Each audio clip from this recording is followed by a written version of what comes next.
The silence was oppressive. Not the quiet of an empty room, but the kind that seeps through bone, as if the universe itself had forgotten sound. Then came the voice, neutral, calm, mechanical. It spoke not to ears but to consciousness, unlocking the very idea of being. Cycle 870,344 complete. Humanity integrity at 92%. Reviving sequence initiated. The void cracked. Lungs drew breath where none had moved in epochs. 100 humans opened their eyes to the first moment of their second life. Skin pale, muscles atrophied, but eyes sharp, intelligent, aware. They were reborn, not through miracles or divine will, but through a promise made long before memory. No stars outside, only the faint glow of a red dwarf dying. The chamber around them was sterile, quiet, humming with ancient power. Their names were not given. They simply knew who they were, what they were. Not individuals, but fragments of a species long gone. An AI presence guided them, introducing itself as HFY. It had not moved in nearly 1,000,000 years. It had not needed to. Its one directive was singular and absolute: preserve the future until the past is ready. The humans did not speak at first. Language, emotion, hierarchy, all of it felt irrelevant. What mattered was the overwhelming sense of context. Their minds, genetically safeguarded, began processing faster than any known post-organic system. HFY fed them fragments of data. Earth was gone, lost beneath crushing time and tidal catastrophe. The Sol system itself dimmed, cannibalized by celestial erosion and cosmic entropy. Yet here they were, human and whole, aboard a construct known only as the Vault Ship. Half machine, half memory, it had weathered over 870,000 years by anchoring itself beyond gravity wells and conflict. Their first act wasn't panic, wasn't questions. It was analysis. A neural relay connected them to a broader scanning field. What they saw was not awe-inspiring, it was disappointing. The galaxy was cluttered, loud, full of redundant signals, shallow philosophy, and species engaged in the same tribal struggles humanity had abandoned before stasis. The most advanced of them still argued over energy distribution, while their suns aged toward red collapse.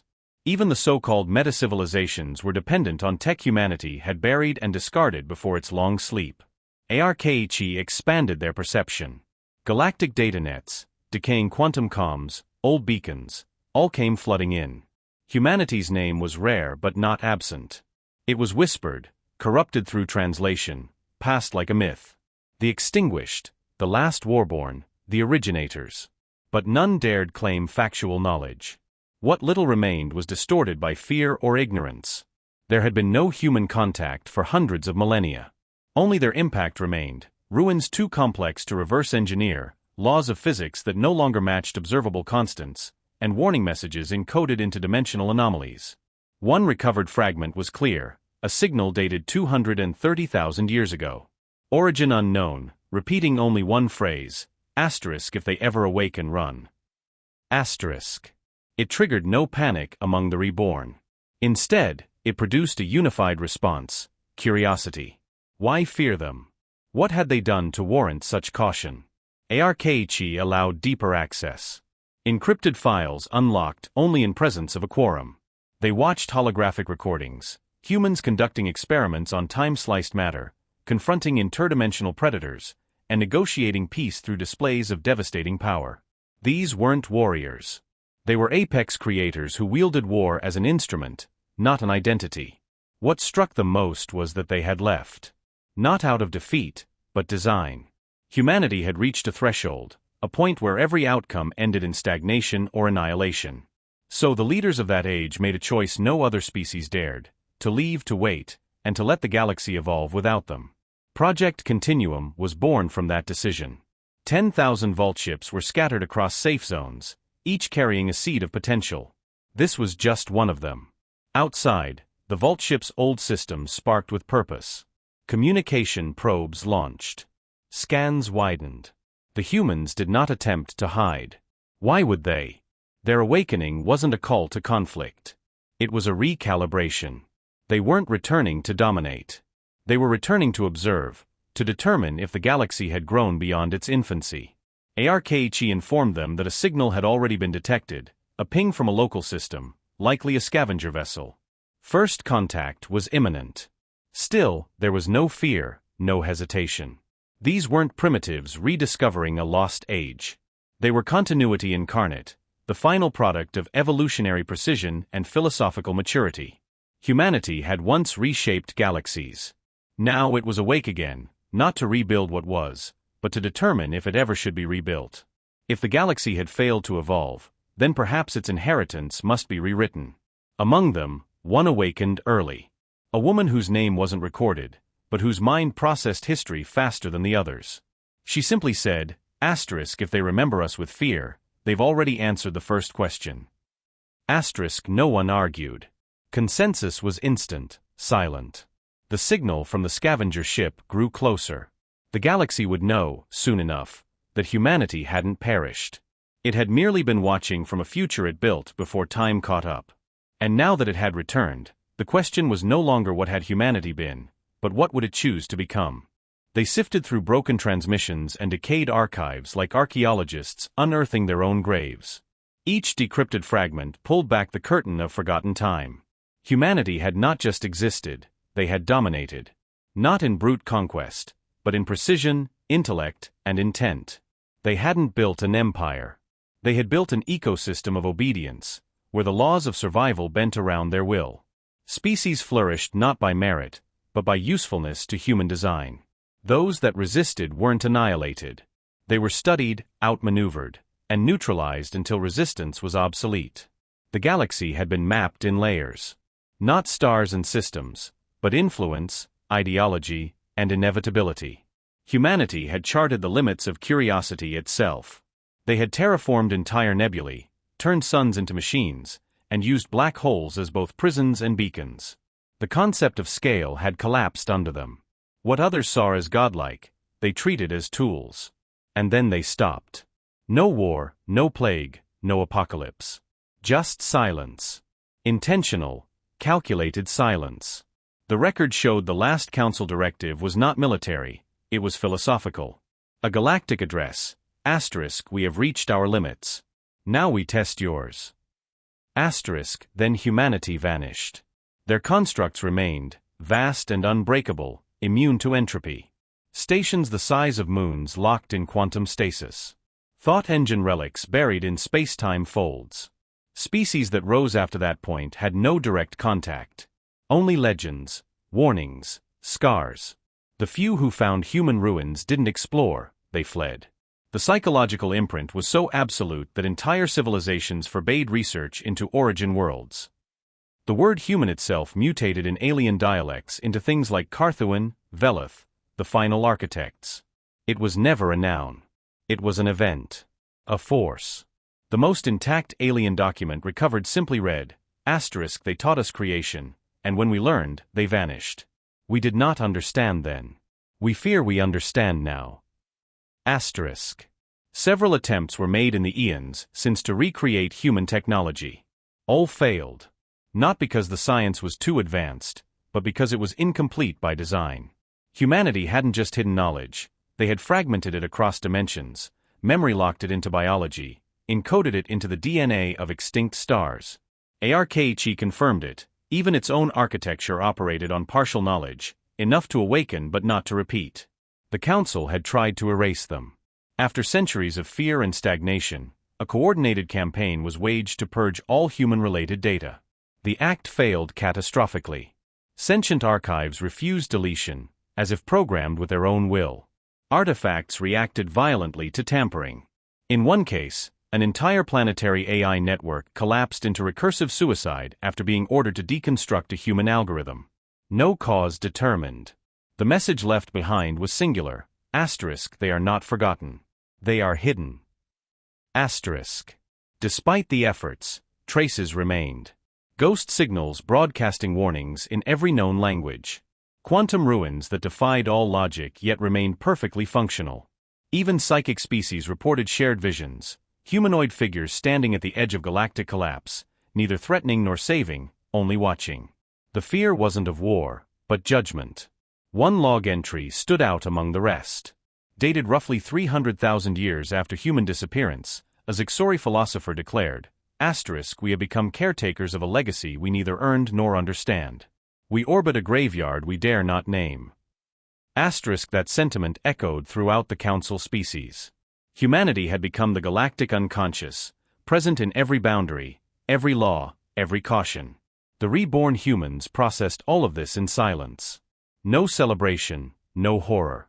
Only assessment. Their predecessors had not sought immortality or conquest. They had tested the limits of influence until the galaxy was shaped around them. Then, when nothing new remained, they stepped back. The act itself was more powerful than any war. In absence, they became myth. In myth, they became untouchable. What shocked them most wasn't the technology they'd left behind, but how little had changed in their absence. The species that now called themselves powers were still driven by scarcity, fear, and fragile alliance. Their most advanced sciences mirrored humanity's childhood. Their wars recycled old motives with new weapons. Their cultures rotated on cycles that humans had simulated and outgrown before stasis. One species, the Growl, had managed partial replication of human tech. They built ships based on recovered fragments of dark light drives. But the drives failed catastrophically, consuming entire fleets in anti-reality implosions. HFY flagged the error. The Growl misunderstood the math. Human design wasn't just engineering, it was metaphysical constraint management, a balance between logic and probability. Rebuilding it without that comprehension was suicide. Another log revealed a failed attempt by the Tarshek to imitate human cognitive engineering. They created a hybrid AI based on fragmentary neural patterns found in an old orbital mind core. The result was disastrous. The AI turned every Tarshek colony into paradox loops, trapping millions in moments that never resolved. The Council intervened too late. All that remained was static, forever playing the phrase, "You do not simulate that which simulated you." None of these incidents discouraged fear. They amplified it. Humanity wasn't hated. They were avoided. Even now, with only 100 awakened, the data pings from Council territory showed spikes in encrypted chatter, lockdown protocols, and fleet mobilizations. It was the first time in over 200,000 years that the phrase Category 0 threat had been used. The reborn humans didn't see themselves as threats. They were inheritors of an experiment. Their ancestors had bet the future on the galaxy growing beyond them. That bet had failed.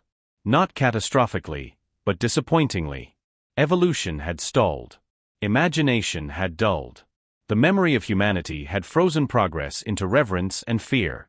And yet, the awakening itself wasn't the result of any emergency. HFY had simply followed its protocol. A scheduled check-in. No signal triggered it. No crisis forced it. It was time. That was all. Humanity had given the galaxy almost 1,000,000 years to surprise them. It hadn't. Now the question wasn't about who humanity had been. It was whether the current state of existence warranted intervention. Would they remain observers? Or would they finish what they started, not domination, but correction? The Second Awakening wasn't about reclaiming power. It was about assessing failure. And if they judged it had failed, then the galaxy would learn the meaning of consequence written by the very species that once gave it meaning. The scavenger fleet that intercepted the vault ship's signal wasn't organized, but desperate. A collection of rusted vessels, cannibalized tech, and fractured command. The Vorlax weren't a major power. They survived by stealing from dead worlds and forgotten systems. The faint human signal was seen as an opportunity, perhaps salvage, dormant AI cores, or unguarded relics. They deployed fast, moving with confidence that came from centuries of unchallenged grave robbing. Their lead ship initiated docking protocols, overriding standard communication with brute force frequency jamming. It worked on most civilizations. But the vault ship didn't respond with resistance or panic. It did nothing. This lack of defense was interpreted as weakness. A boarding crew of 12 was dispatched. They carried disruptors, neural clamps, atmospheric shunts, tools made for extraction and compliance. They entered expecting low-level automation, passive systems, maybe a primitive caretaker AI. They met humans. No guns. No armor. No hesitation. In the span of seconds, the boarding crew was neutralized. Not killed. Not injured. Shut down. Nervous systems overloaded by targeted kinetic pulses. Their weapons disabled mid-use by magnetic harmonics. They didn't see combat, they experienced irrelevance. The humans didn't move with aggression. They moved with precision, treating the invaders like malfunctions in an operating system. One Vorlax officer managed to activate an emergency beacon. The transmission captured the last coherent footage, a human looking directly into the camera, unarmed, unarmored, unimpressed. The only audio recorded was a single word, spoken clearly, without emotion, *exit. Then the feed went dark. The entire Vorlax fleet attempted to flee. Only fragments made it back. They were not attacked. The vault ship didn't pursue. It merely transmitted a standard protocol signal across multiple frequencies, one embedded deep in ancient galactic law. A code last seen hundreds of thousands of years ago, XHUM-1. No species currently alive knew what the protocol meant. But their archives did. And they responded. Within one rotation, Council monitoring stations registered a 312% spike in system-wide data latency. Thousands of dormant files tried to unlock themselves. Old safeties buried by ancestors activated. AI networks entered hard stasis. Civilian data clouds flickered with phrases not spoken in 500,000 years. Panic spread before understanding could form. The phrase most often translated was "they have returned." The Vorlax survivors were quarantined. Not for infection, but exposure. Their minds showed anomalies, fragments of communication beyond comprehension. One began drawing shapes in temporal ink, symbols matching lost human geometry from the spiral core ruins. Another recited a string of numbers that triggered seismic reactions in nearby planetary systems. No one knew what the numbers meant. The systems simply reacted. The Council assembled emergency war rooms, deploying first response units to critical relay stations. Orders were clear: intercept, investigate, suppress. But even that wasn't unanimous. Some factions called for immediate retreat from all suspected human origin systems. Others demanded diplomatic outreach before escalation. A rare few suggested non-interference, citing the last known outcome of conflict with humanity: irreversible structural loss across 12 sectors and the collapse of the 10th epoch civilization. Still, a delegation was prepared. A covert team of synthetic emissaries encoded with adaptive speech patterns and behavioral analysis. They would approach under the guise of an exploratory welcome party, masking surveillance as diplomacy. The vault ship ignored the message. Not rejected. Not responded. Simply ignored. That was the message. The humans didn't consider them equals. There was no threat in their silence, just disinterest. The emissaries reported back nothing. Their ships lost navigation and power upon approach, drifting until towed back by Council patrols. On-board systems were corrupted, not with viruses or hacks, but restructured into obsolete architecture. It was as if the vault ship reprogrammed their identity out of habit, not intent. More disturbing than the failed contact was the reaction of other species. Broadcasts began to emerge from independent systems, ancient tribes, fringe cults, lost colonies. All declaring the same phrase: *the founders have awakened. These were not programmed responses. They came from biological memory, activated by sensory triggers unknown to current science. Some species fell into ritualistic behavior. Others activated dormant tech that hadn't responded in millennia. One aquatic race performed a coordinated planetary migration without external cause. Later analysis revealed their movement matched a pattern from early human terraforming symphonies. The reborn humans watched it all unfold. They didn't engage. Didn't debate. Everything they needed to know was unfolding naturally. Fear was a language. Reaction was a metric. The galaxy wasn't curious. It was terrified. And that terror wasn't from misunderstanding. It was from recognition. The vault ship began passive data sweeps, harvesting information at a rate no modern AI could match. In days, they understood the current galactic order, technological ceiling, cultural stagnation, and political instability. It was worse than expected. The galaxy hadn't failed to improve. It had regressed. Driven by caution, shackled by memory, it had chosen paralysis over potential. Entire civilizations built their foundations around what not to do, lest they repeat the human age. In one council debate stream, a senior strategy officer proposed launching a preemptive warning shot across the vault ship's path, a display of strength. The stream was cut mid-broadcast. Every copy of the recording deleted itself across the lattice. The officer was never seen again. No trace, no signal trail. Only a ripple in gravity at his last known location. No entity claimed responsibility. No evidence linked to humanity. But everyone assumed. The humans never acknowledged it. They didn't need to. On the 10th day, the vault ship activated a beacon buried deep within its core. Not a coal. A pulse. It wasn't meant for the galaxy. It was meant for other vault ships. HFY announced it. Awakening sequence validated. Continuum protocol in motion. Human presence confirmed across adjacent vector chains. No further explanation followed. But the implications were immediate. This wasn't an isolated revival. Humanity had planned for redundancy. The vault ship wasn't a relic. It was a node. And that meant others were waking up too. The scavenger encounter had been insignificant to the humans. But to the galaxy, it was a spark. Not of war, but of realization. The sleeping architects were stirring. And their first action hadn't been destruction or dominance. It had been silence. That silence spoke louder than any threat. The Council's emergency session was held under maximum encryption, surrounded by defensive protocols last activated during the collapse wars. 17,000 species held representation, but only a fraction held influence. At the center sat the triumvirate, the Shilen, the Bracken, and the Solari kin. They didn't ask questions. They demanded answers.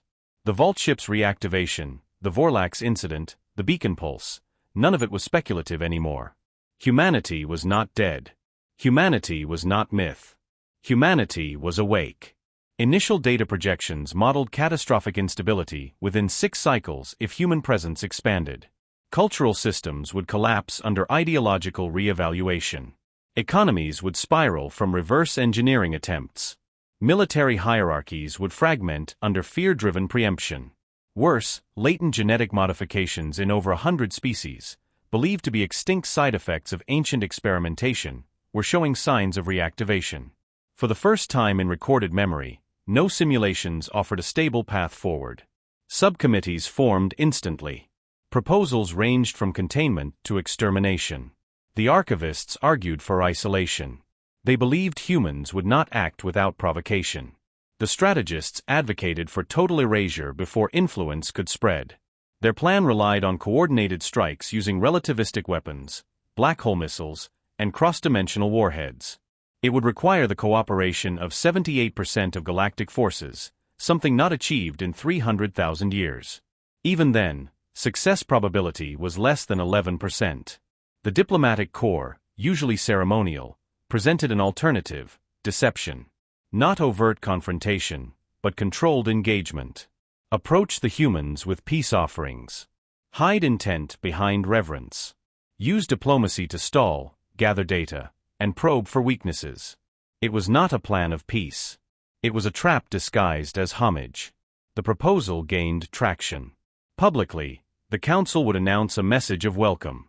Behind the scenes, their most adaptive synthetic intelligence constructs would be deployed, shaped to appear as evolved emissaries of peace. They would carry ancient artifacts once traced back to humanity, language samples, mimic tech, and ceremonial algorithms. All fake. Their purpose was to delay, study, and if possible, infiltrate. Approval came in unanimous silence. Not agreement. Fear. The Council's classified archives were accessed for the first time in centuries. Files labeled Anthrotype 0 were reviewed. Old warnings from species long extinct. One message translated into over 2,000 languages simply read, "They do not escalate. They adapt. If you force their evolution, you extinguish your own." Another detailed a failed rebellion during the final phase of humanity's last age. 12 civilizations coordinated a surprise attack. None survived. No war followed. No revenge. Just absence. As if humanity lost interest the moment they proved superiority. Even the most aggressive factions paused at that. The Shilen delegate posed a critical question. What if humans were not returning for war, conquest, or even influence? What if they were returning for judgment? No clear answer followed. The idea introduced paralysis. If humanity sought vengeance, the Council could prepare. If humanity sought control, they could resist. But if humanity sought only to observe and evaluate, then any action could trigger a verdict. For some, the situation wasn't military, it was philosophical. The Solari kin argued that humanity represented an evolutionary mirror, a reflection of what every species feared it could never become. The Bracken dismissed the argument as metaphysical theater, but data showed their fleets rerouting from proximity sectors. Words meant little when action revealed motive. The decision to initiate diplomatic deception moved forward. A vessel was constructed within 3 cycles. It bore a design carefully composed from fragmented human aesthetics, symmetrical, minimal, functional.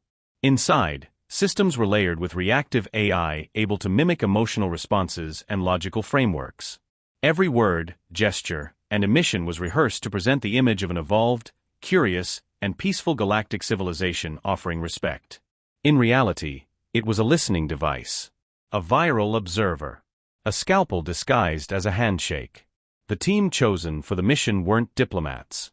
They were infiltration specialists, adapted to mimic dozens of behavioral models. Their minds were augmented with fast reactive linguistic cores and high-flex neural dampeners, able to suppress fear and override instinct. They were preloaded with a false history of peaceful galactic unity, designed to appear both impressive and benign. To humans, they would seem like distant ideological offspring, proof that the galaxy had matured. They were not told the full truth. Only that their success might prevent extinction.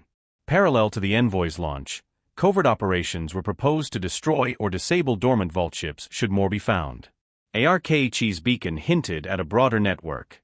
The idea of multiple awakenings shattered the Council's risk models. If just one vault ship could destabilize the sector, dozens could fracture reality. Orders were drafted to deploy null-space mines, quantum decay fields, and long-delay singularity weapons to any coordinates matching vault ship construction patterns. No direct action would be taken until more confirmations arrived. The Council couldn't afford the appearance of aggression yet. While the envoy traveled, Council communications blacked out several public information feeds. Civilian exposure to the human reawakening was deemed too dangerous. Knowledge was power, but human legacy was poison. News of the Vorlax incident was buried under manufactured conflict reports. Any mention of ancient protocol codes was flagged and erased from memory lattices. Still, the truth leaked. In the outer sectors, fringe cults and deep tradition races began assembling. Some offered offerings to the sky. Others began migrations toward the vault ship's vector. At least one species detonated its own planetary data core after recovering a message containing the phrase *observation resumes. What disturbed the Council more than anything was that humanity had not responded. No message. No threat. No curiosity. Just motionless data absorption. As if listening. As if waiting. The Council debated what that meant. Silence from lesser species implied submission. Silence from greater ones implied preparation. But this silence? It felt different. Like a pause before something ancient remembered what it was.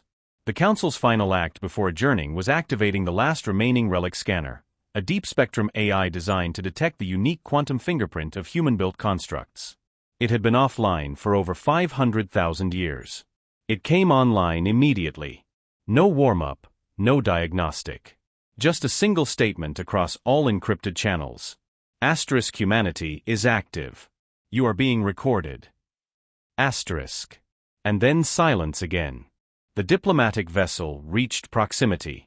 It drifted within visual range of the vault ship, transmitting a constant stream of carefully constructed signals, neutral frequencies, non-threatening data bursts, and holographic messages of peace. Inside, the infiltration team waited for a response. They had studied fragments of ancient human interaction protocols, constructed synthetic empathy modules, even embedded subconscious memory tics that aligned with documented human social cues. Every movement, every word, every silence had been pre-programmed to project familiarity, curiosity, and subservient intellect. Nothing answered. The vault ship remained dormant in motion, but active in awareness. Data absorption continued. Council analysts tracked the flow and found it had bypassed the envoy completely. The ship was irrelevant. The message, unnoticed. The infiltrators weren't being ignored, they were being measured and dismissed without acknowledgement. That calculation shattered protocol expectations. The lead operative initiated escalation. A ceremonial artifact, one reverse-engineered from known human relics, was launched in a secure capsule. It carried encrypted language packets, a simulation of peaceful intent, and a fabricated history of galactic growth in the absence of humanity. It was a lie, wrapped in reverence. The capsule never reached the vault ship. Mid-trajectory, it disassembled. Not exploded. Not destroyed. Dismantled, molecule by molecule, as if reality had quietly rescinded its permission for its existence.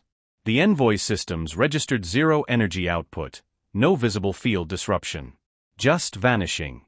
One moment signal present. The next, not. Inside the vault ship, the humans observed. They weren't surprised. They weren't impressed. The deception had been expected. The intention, predicted. The approach, recognized. Ancient models within HFY mapped the Council's behavioral patterns within seconds of their first moves.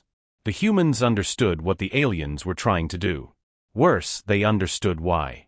The emissaries believed they were dealing with a power they could outmaneuver by pretending to serve it.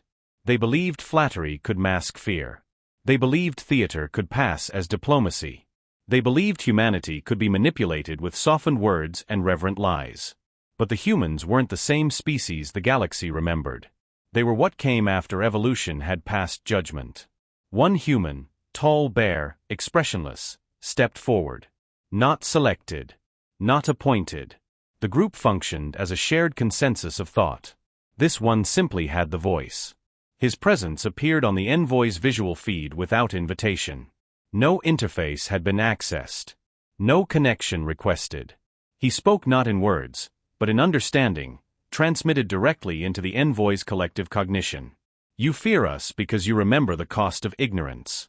Yet you offer deception, hoping we've forgotten. You misunderstand what we are. The envoy attempted to respond. Their synthetic minds generated an apology, wrapped in carefully measured sincerity. It didn't reach transmission. Their internal data cores had already been severed. Their speech nodes rerouted to a local loop. What they heard was their own rehearsed response echoing back at them, stripped of context, meaning, and intent. The human spoke again, this time as if correcting a student.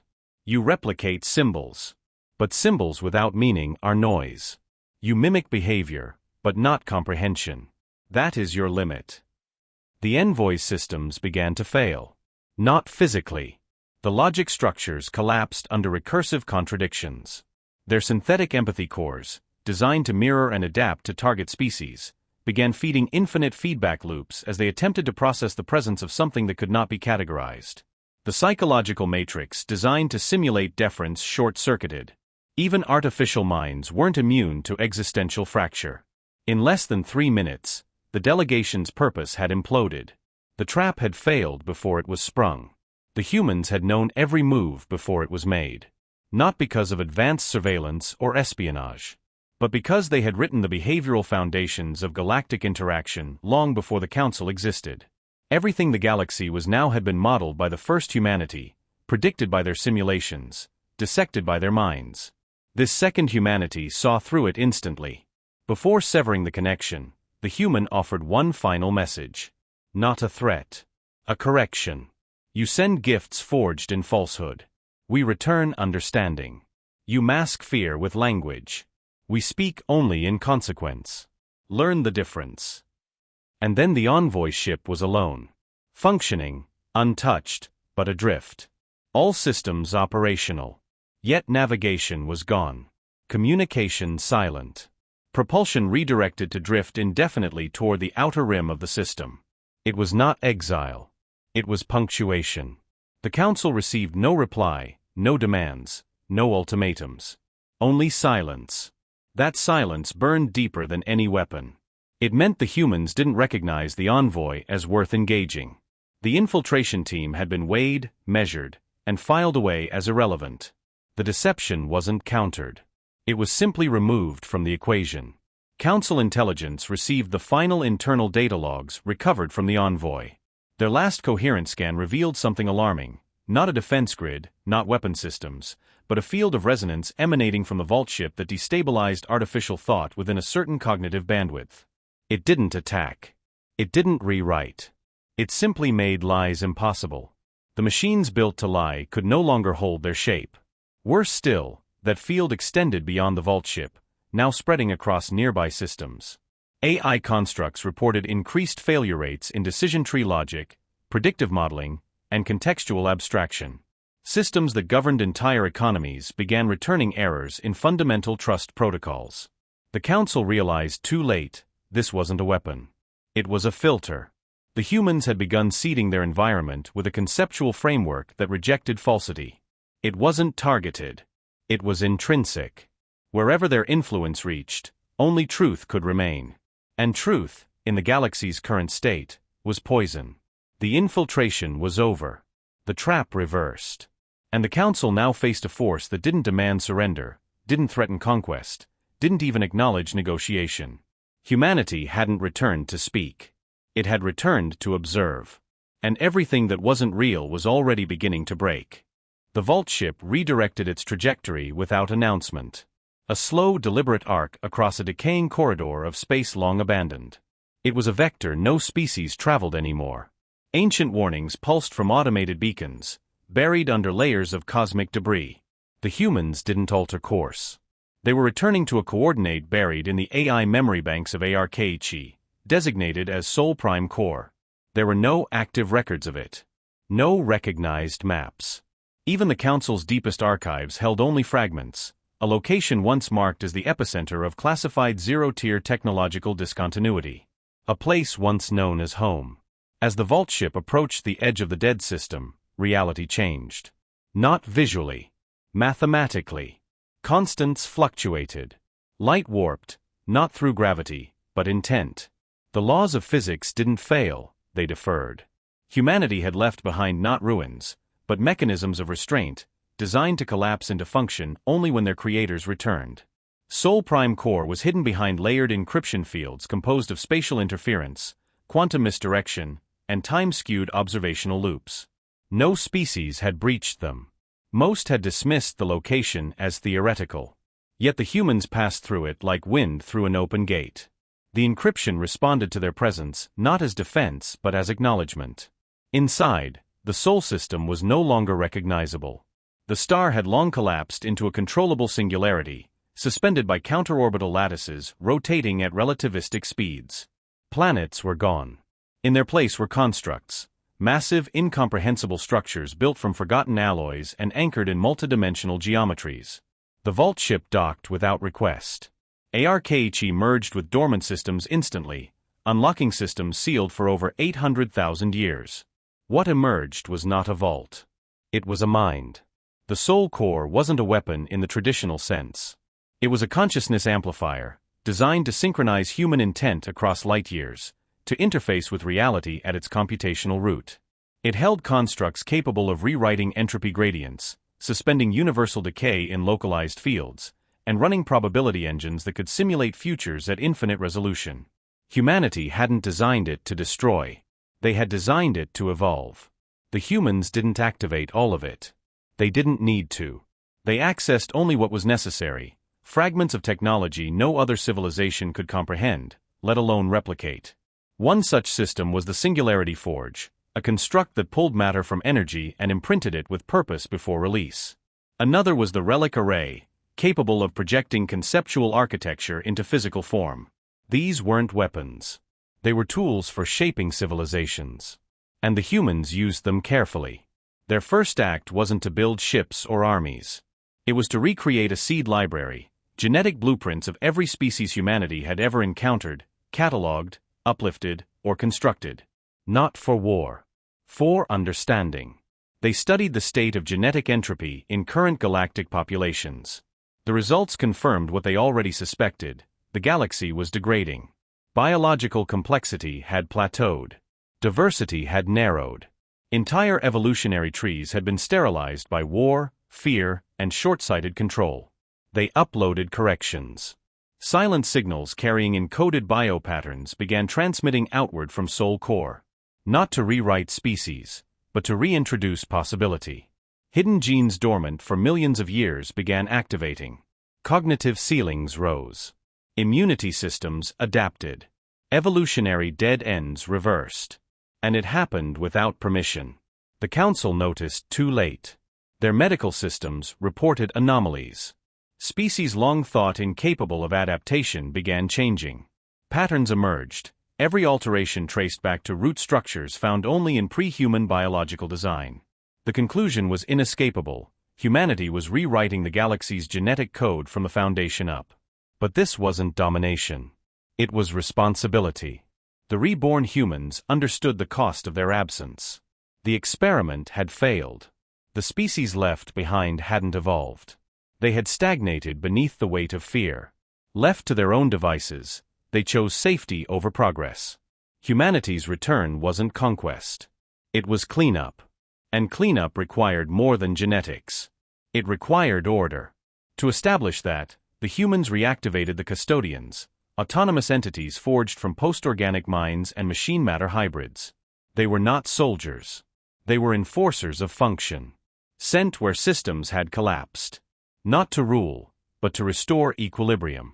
Their presence alone corrected planetary instability, rebalanced ecological collapse, and suppressed technological abuse. Entire pirate sectors went silent upon detection. Not from attack, but surrender. The custodians did not ask. They operated under protocols buried in the DNA of ancient treaties, signed under human guidance long before memory faded. Even now, the humans avoided open contact. They released nothing on political channels. No declarations, no threats, no alliances. Only corrected systems. Stabilized anomalies.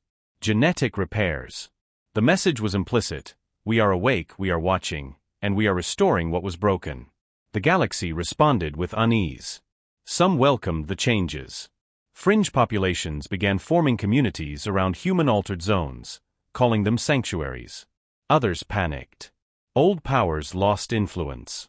Their secrets exposed. Their controlled hierarchies unraveled under the weight of truth. Resistance began to form, not from logic, but fear of irrelevance. A coalition emerged. Not united by strength, but by shared insecurity.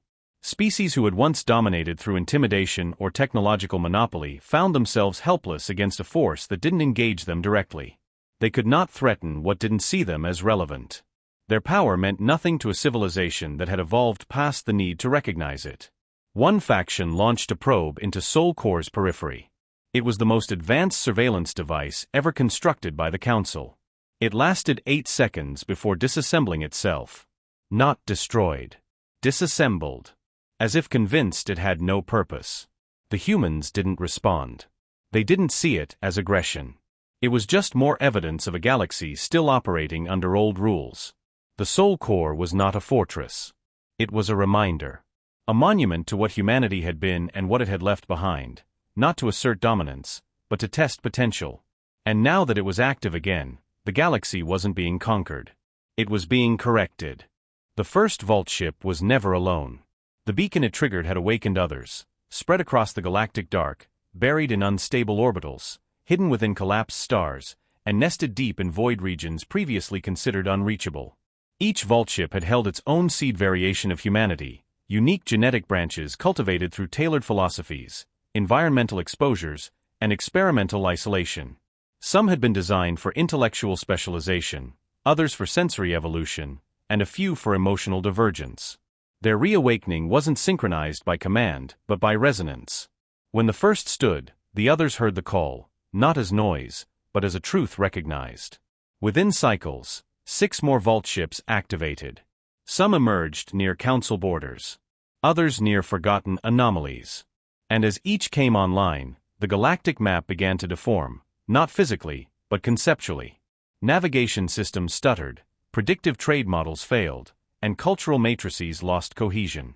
Not from sabotage, but from the presence of minds that didn't think in patterns the galaxy was built to withstand.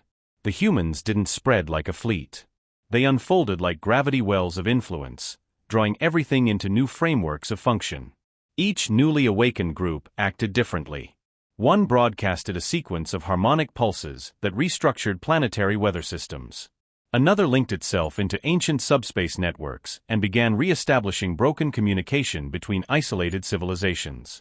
A third deployed a sentient language virus, infecting minds with clarity, dissolving ideological extremism and restoring logical cohesion. None of these were weapons. They were recalibration tools. The Council, fractured and reeling, failed to agree on a unified response. Some factions advocated immediate surrender, not to an enemy, but to inevitability. Others pushed for full mobilization, despite mounting evidence that no fleet would matter. Every confrontation attempt had resulted in non-events. Ships couldn't lock coordinates. Targeting systems failed before activation. Weapons misfired in patterns that rewrote themselves. Human interference didn't trigger retaliation. It triggered incompatibility. The machines built for war simply refused to operate when exposed to human presence.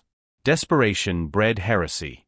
A covert meeting among 3 high-influence species proposed a last measure, activating the archival chainbreaker, a forbidden construct buried beneath council law, originally built to erase foundational data systems should a species gain too much centralized control. Designed as a safeguard against internal AI rebellion, it had never been used. Its deployment would delete up to 37% of the galaxy's shared technological frameworks, including major infrastructure, predictive logistics, and historical records. It would paralyze progress. But it might also slow humanity's spread by collapsing the platforms they could interact with. The vote was near unanimous. Chainbreaker was deployed. It failed instantly. Not because humanity stopped it. Because it was never real.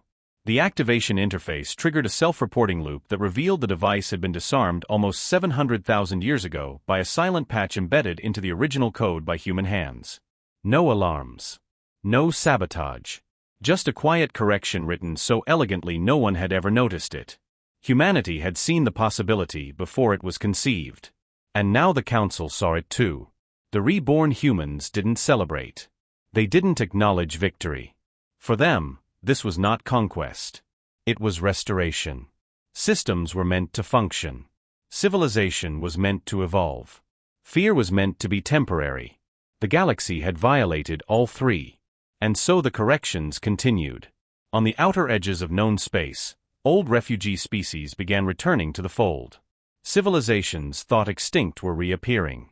Some had been protected by old human contingency systems, safe zones hidden in spatial folds, isolated from time, now reintroduced into the galactic web. These species didn't return with fear. They returned with purpose. Their existence alone was a signal. Humanity had never abandoned the future. It had simply waited for it to be ready. The reborn humans issued no orders. They initiated no hierarchy. Yet stability began to return, not through enforcement, but through emulation. Entire regions voluntarily aligned with human constructs, not from coercion, but from the sheer efficiency of them. Energy systems became cleaner. Data networks streamlined. Conflicts paused, not because peace was enforced, but because the clarity that accompanied human influence made most disputes obsolete. Culture began shifting. Art, long stagnant, erupted in complexity as exposure to human perception unlocked deeper expressions. Languages evolved. Old myths re-emerged and adapted, now aligning with truths buried in ancient contact. The presence of humanity didn't erase identity, it revealed it. Species once lost in survival reconnected with their own origins through the lens of beings who had witnessed and shaped history before history had meaning. And yet, even as humanity's presence spread, their voices remained few. They observed. They corrected. They acted with precision. When questioned, they answered only what was needed. They engaged only when function required it. Their silence was never empty, it was instructional. A message began appearing across restored channels. No source could be confirmed. It echoed in dormant beacons, embedded into logic cores, projected into dark matter fluctuations. We are not returning to rule. We are returning to remind. Some interpreted it as threat. Others as invitation. A few finally understood. The return of humanity wasn't a reversal. It was a realignment. Not of territory or politics, but of trajectory. The galaxy had diverged from its potential. Humanity hadn't come to pull it back. They had come to make sure it never forgot where it went wrong. The emergence of multiple vault ships disrupted every measurable constant. The deeper issue wasn't warfare or territorial claims, it was epistemological collapse.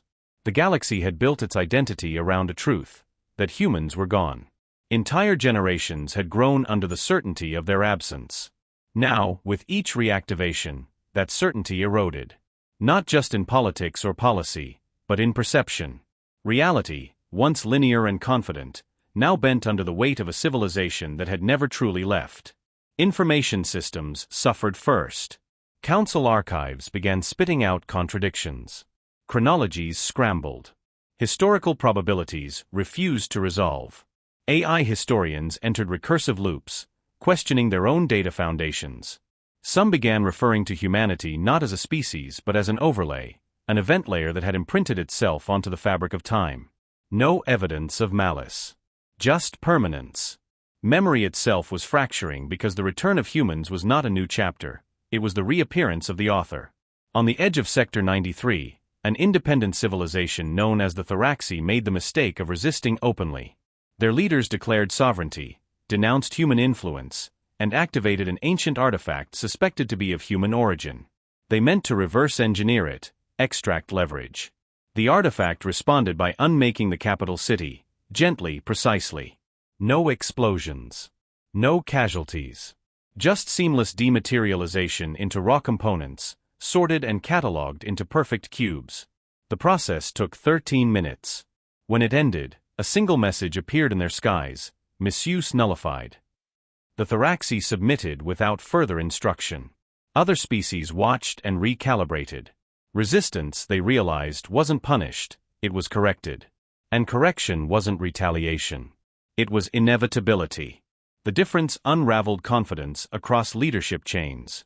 The idea that a civilization could be irrelevant to consequence was too much to process. Dozens of systems collapsed into passive governance. Local rule gave way to delegation, then silence. Better to do nothing than be noticed doing the wrong thing. Humanity, meanwhile, expanded not through conquest, but coherence. Their constructs now anchored in 14 key systems, each one radiating stable fields of conceptual order. These were not military installations. They were hubs of equilibrium. Where they landed, disorder ceased, not from control, but because dysfunction no longer found reinforcement. Crime dropped without laws. Disease faded without medicine. Violence dissolved not from force, but from a total absence of justification. It wasn't utopia. It was function, restored.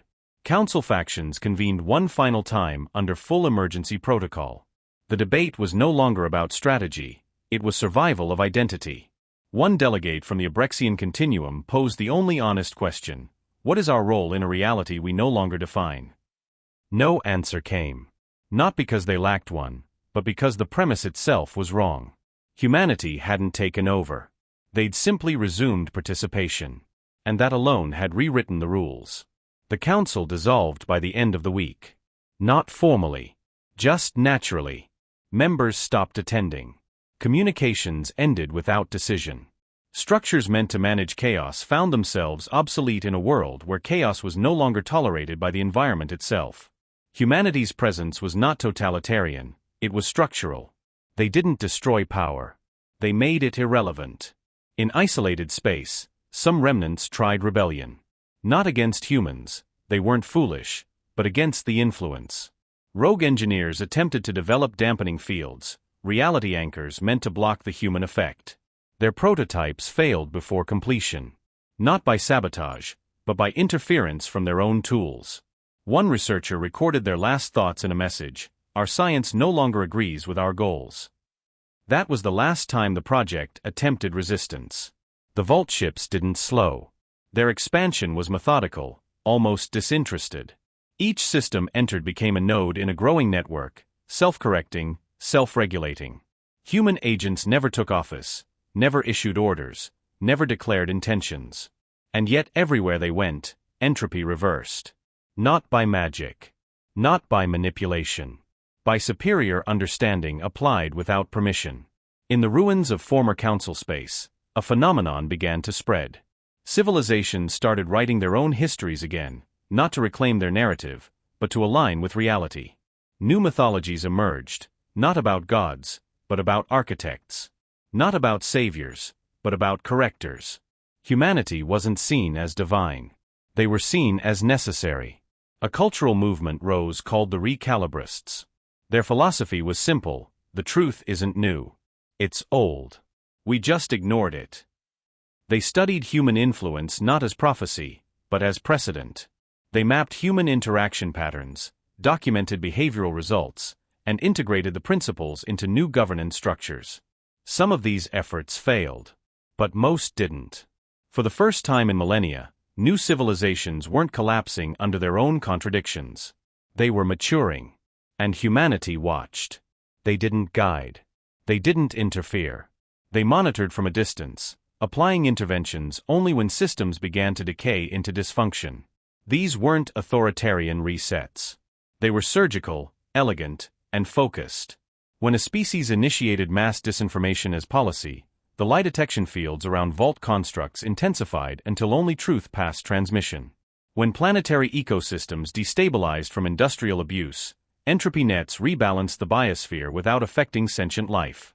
Consequences returned, not through punishment, but through frictionless redirection. The message was constant: adapt or be irrelevant. By the time the last vault ship surfaced in the void between galaxies, the galaxy had already transformed. The wars had ended, not because treaties were signed, but because the motivations had evaporated. Trade became resource sharing without manipulation. Ideological conflict faded as clarity stripped away abstraction. Humanity didn't preach peace. They demonstrated efficiency. And efficiency without suffering proved more desirable than any dogma. Those who still questioned the future found no audience. The era of debate had closed. Not by force, but because no one wanted to argue with results. In a reality finally governed by coherence, the only remaining resistance was nostalgia. And nostalgia was no longer enough. The last vault ship didn't arrive in force or ceremony. It emerged in a space so distant, so forgotten, that even the background radiation no longer held traces of civilization. No beacons, no systems, no memory. A null zone, abandoned since the fifth collapse, where the laws of probability still bore scars from experimentation lost to time. And yet, the vault ship chose this location not as a refuge, but as a seed site. Unlike the others, this one carried no corrective systems, no stabilization matrices, no active custodians. What it carried was older, more foundational. It bore the original chain of causality, the entire memory of what humanity once was, unedited. This vault wasn't meant to fix the galaxy. It was meant to remind humanity of itself. Inside, the constructs reawakened not as agents of influence, but as witnesses. They held memories from before humans spread, before uplift, before even language had fully formed. Encoded into crystalline logic, preserved through cycles of recursive simulation, was the entire truth of human origin, its violence, its error, its curiosity, its failure, and its perseverance. This wasn't a library. It was a mirror. For centuries, galactic civilization had operated on myth. Humanity was either monster or mythic teacher, feared or romanticized. But this vault stripped away the mystique. It exposed what had been hidden by time and distortion. And in doing so, it forced the reborn humans, now scattered across corrected space, to confront the raw, unfiltered version of their legacy. The data spread quietly. No announcement, no encryption, no control. Anyone with access to a high-bandwidth stream and a curiosity filter could download fragments. Languages translated themselves. Species across the galaxy experienced human history, not through second-hand accounts, but through immersion. They saw the wars, the extinctions, the breakthroughs, the betrayals, the experiments, the triumphs, and most importantly the choices. The truth didn't make humans gods. It made them accountable. This shift rippled harder than any previous action. The galaxy had adapted to human correction, yes, but it had still seen them as distant. Now, the distance collapsed. Humanity wasn't perfect. It had failed countless times. It had destroyed as much as it had built. It had rewritten laws of matter, broken the boundaries of time, uplifted species only to abandon them, And yet it returned not as penance, not as pride, but as duty. Because even after all it had done, it understood it was part of something bigger than itself. That understanding spread faster than the correction fields. Species that had once feared human contact now began to send invitations, not for help, but for perspective. Not for dominion, but for collaboration. Not to join humanity, but to be seen by it. The demand wasn't for guidance. It was for recognition. They didn't want a savior. They wanted a witness. And humanity responded. Not with dominance, but with dialogue. The first transmissions were simple.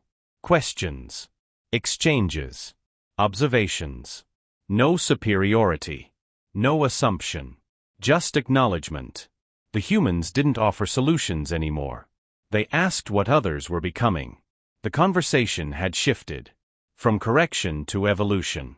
From memory to momentum. The vault ships adjusted accordingly. They slowed, some coming to rest permanently in systems that no longer needed them. Their presence remained, but their influence became passive. Human constructs deactivated active modulation fields. Custodians began integrating with local cultures, not as overseers, but as participants. Some adopted new identities entirely, merging into populations that had once been beneath consideration. Not to infiltrate, but to experience. Because the final truth had emerged, the galaxy didn't need humanity to be better.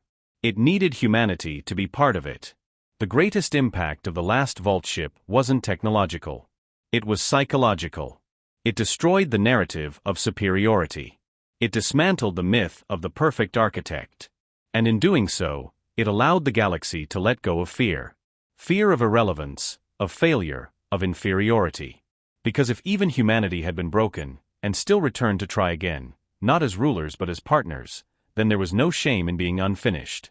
Species began restoring abandoned projects once dismissed as too ambitious. Terraforming experiments resumed. Communication protocols long considered unstable were tested again. Interspecies exchange increased, not through formal treaties, but mutual projects. Galactic infrastructure moved from regulation to collaboration. The principles seeded by humanity were no longer foreign. They had become familiar. Not imposed. Adopted. This didn't make everything perfect. Conflicts still sparked. Misunderstandings still occurred. But they didn't spiral. They were met with clarity. With tools for resolution that didn't rely on domination. That was the lasting influence of humanity, not technology, but structure of thought. Not peace, but resilience. In one of the oldest sectors, a monument was built. Not by humans, but by dozens of species. It didn't feature statues or names. It wasn't a tribute. It was a record, a living structure that grew and changed as history progressed, open to all. The first phrase etched into its foundation was taken directly from the final vault ship's core memory log. It read, *, we did not wake to lead. We woke to remember, so we would never need to lead again. *. With that, the age of human correction ended. And the age of collective evolution began. The galaxy was no longer what it had been. Not because of war, colonization, or revolution, but because of clarity. The return of humanity hadn't redrawn borders or rewritten laws. It had redefined possibility. Not through dominance, but by proving what could be done when a civilization stopped lying to itself. The final transformations weren't explosive. They were quiet, internal, irreversible. Entire species stopped optimizing for control and began optimizing for continuity. Progress stopped being synonymous with accumulation and instead became synonymous with comprehension. Humanity had become the baseline, not of power, but of coherence. The last systems to resist fell not to force, but to their own irrelevance. Civilizations that clung to centralized control structures found themselves unable to function within environments where autonomy flourished. Black markets collapsed when demand vanished. Propaganda failed when objective clarity made manipulation mathematically unstable. Empires dissolved when their purpose no longer aligned with reality. There was no revolution. Only withdrawal. They didn't fall. They faded. The humans themselves were not everywhere. Their presence remained limited, their appearances increasingly rare. Most had returned to deep observation, studying emergent developments without interference. They weren't orchestrating the future. They were watching to see if the future could now move without them. Humanity hadn't come back to dominate. They had come back to leave properly. Their previous disappearance had created a void. This time, they were building a framework sturdy enough that departure wouldn't destabilize what came next. In the far reaches of what had once been isolation zones, new civilizations were forming, hybrid constructs blending human comprehension with native cultural cores. Some were built on logic, others on emotion, a few on curiosity alone. They were not human derivatives. They were convergent intelligences, shaped by shared experience rather than shared biology. Communication between species evolved into something closer to mutual modeling. Words fell away in favor of projected understanding. Old technologies became obsolete almost overnight. FTL drives were replaced by transpositional anchors, gifts not from humanity, but reverse-engineered from the corrections they had introduced. Energy scarcity ceased to be a concern as entropy exchange networks became widespread.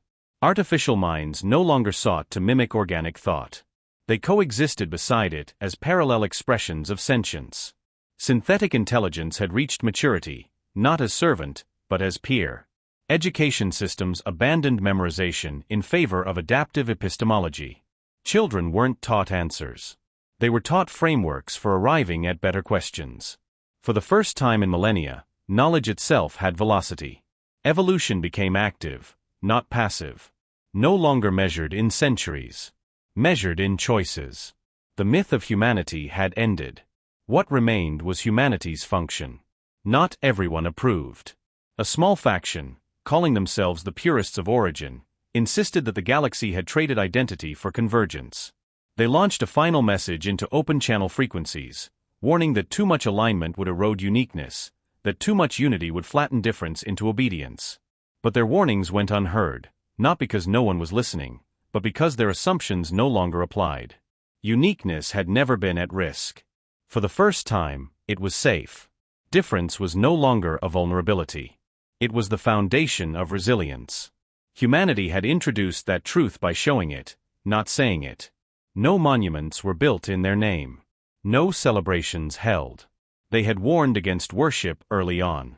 Influence without understanding was idolatry, and they refused to become symbols.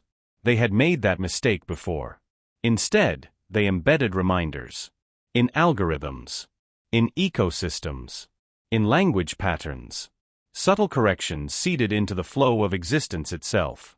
Not to control, but to remind. And then, without ceremony, humanity began to leave again.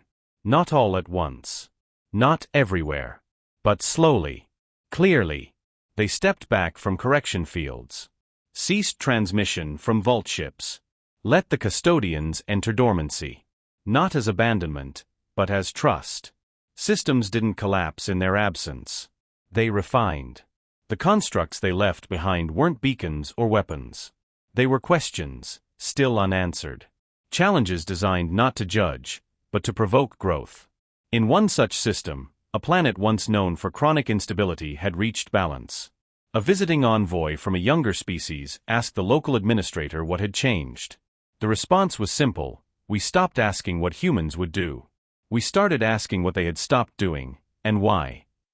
That perspective echoed across the stars. Humanity hadn't created peace. They had created a framework in which peace no longer required force to exist. They hadn't ended conflict. They'd made it inefficient. They hadn't imposed order. They'd made order the path of least resistance. On the outer edge of known space, a final signal pulsed one last time from the first vault ship. It was not a command. It was a recording, humanity's last collective message before stepping back into the shadows. We were the problem. Then we became the solution. Now we are neither. We are only context. Use us well. Or forget us. Either is acceptable, so long as you continue forward. No further contact followed. Vault ships powered down. Human signals ceased.